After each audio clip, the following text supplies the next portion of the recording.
Welcome to this explainer. Let's talk about that totally common moment of middle-age panic. You know the one. You wake up one day, or maybe it's kind of a slow realization over a few months, and it hits you. Your sex drive just isn't what it used to be. It's a sudden dread that youth is slipping away, and honestly, it sends millions of us frantically searching for an immediate cure.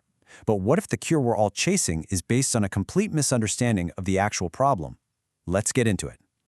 Section 1. The hormone myth, what everyone gets wrong. All right, let's dive right in.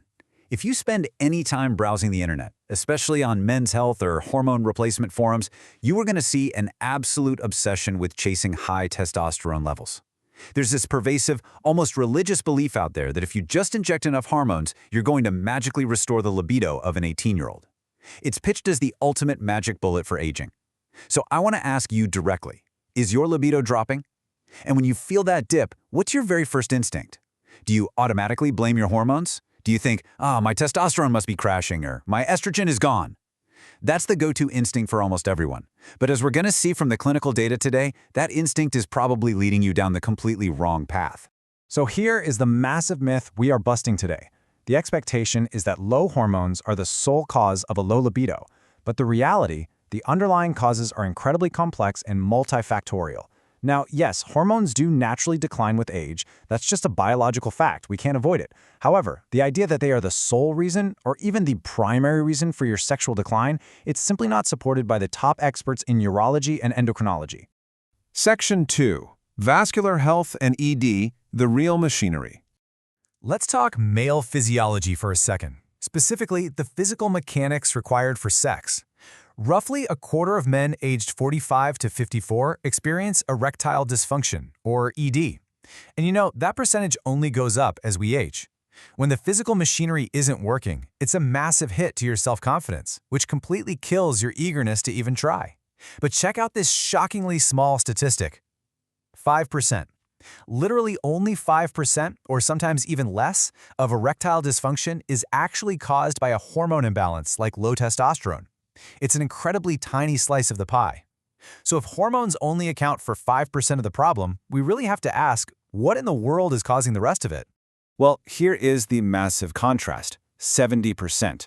According to top experts in the field, like Dr. John Mulhall, a whopping 70% of organic ED cases actually have a vascular component.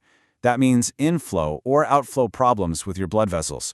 For the vast majority of men, a dropping libido and struggling performance, it's a plumbing issue, not a hormone issue. Think about it like an engine and gas. Your vascular health is the physical machinery. It's the engine required for sex. You can have all the premium gas, the testosterone, in the world, but if the engine itself is broken, that car is not moving. Systemic issues like high blood pressure, cholesterol problems, heart disease, obesity, and diabetes, these are the things that actually break down the engine. They severely block the blood flow that is absolutely necessary for arousal and function. What's really fascinating here is how perfectly Dr. Alan Schindel, a professor of urology, summarizes this vascular connection. He says, whatever is good for your heart is good for your penis, and it's going to be good for your libido too. I love that. It is a brilliant, undeniable distillation of the science. If you want to fix the physical machinery of sex, you absolutely have to fix your cardiovascular system first. Section 3. Women's libido, the indirect link. Now let's shift gears and look at women's physiology. For women hitting middle age, the conversation almost always centers around menopause and changing hormone levels. But the research actually shows that the link between declining estrogen during menopause and a dropping sex drive is way more indirect than most people think. Dr. Holly Thomas, an expert in clinical and translational science, points out something crucial. Treatment with estrogen hormone therapy does not appear to increase sex drive directly. We really have to push back against this quick fix mentality. Just like with men, throwing hormones at the problem doesn't directly solve low libido for women. Instead, it's more like a domino effect. Let's walk through this chain reaction to see what's actually going on. Step 1. Estrogen naturally declines. Step 2. This drop triggers specific physical symptoms like severe hot flashes and vaginal dryness. And then Step 3. Those hot flashes cause massive sleep disruption, and the dryness makes intercourse physically painful. I mean, by the time you reach Step 3, of course sex is undesirable. The hormonal shift destroyed the desire indirectly, through sheer exhaustion and physical discomfort. Section 4. The unifier, the psychosocial impact. Which brings us to the great unifier in this explainer. This is the shared, modern burden that hits both men and women equally. We've talked a lot about the physical engine and hormones, but now we really need to talk about the immense power of the mind and our environment. Let's clearly define what we mean by psychosocial stressors. These are the non-physical factors influencing your health. We're talking about the quality of your relationship, your everyday mental load, underlying depression, and chronic fatigue. These are totally invisible stressors, but they are very often the absolute heaviest weights crushing your libido day in and day out. And Dr. Thomas hits the nail on the head with this brilliant mental bandwidth metaphor.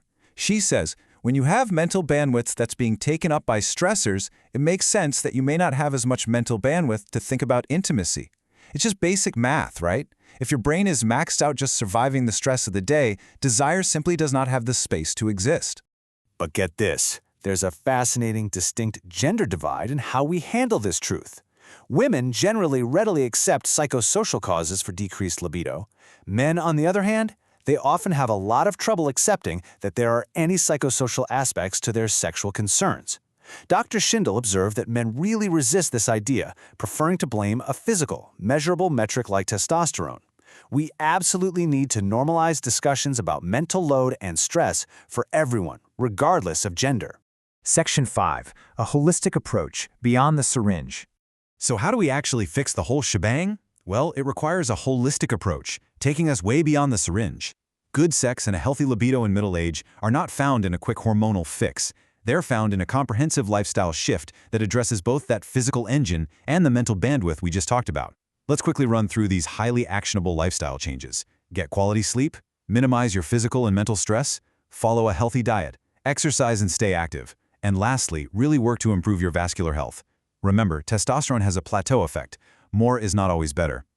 Committing to these 5 fundamental things will have a far bigger, far more profound impact on your libido than simply jacking up your hormone levels to unnatural heights. And if you're ready to take action, here is your concrete game plan for professional support.